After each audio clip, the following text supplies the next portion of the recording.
नमस्कार मित्रांनो, आम्ही सध्या आता पठारावरती आहोत. गावाकडचा संतोष या यूट्यूब चॅनलवरती तुम्ही सबस्क्राईब करा, लाईक करा, फॉलो करा. आम्ही सध्या आता तांबवे पठार यावरती शेळ्या घेऊन आलेलो आहोत. हे पहा, वातावरण अगदी बघा कसं मस्तपैकी वातावरण आहे. खूप छान वातावरण आहे. तसेच बिबट्यापासून बचाव करण्यासाठी हे यंत्र आणलेले आहे.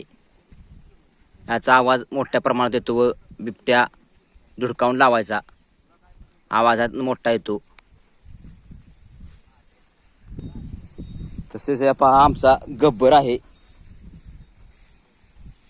बिबट्यापासून बचाव करण्यासाठी त्याला खिळ्याचा बेल्ट लावलेला आहे. हा खिळ्याचा बेल्ट आहे.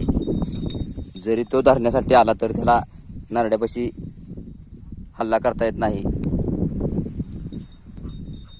हा जे दुसरा कुत्रा बसलेला आहे तो बघा टायगर आहे. हा सुद्धा शेळ्यांचे संरक्षण करत आहे. तसेच गुरुवाले हे असतात गुरे चारण्यासाठी, पण आज ऊन भरपूर पडल्यामुळे आज गुरुवाले आज काही आलेले नाहीत. कुठलं गाव आप्पा?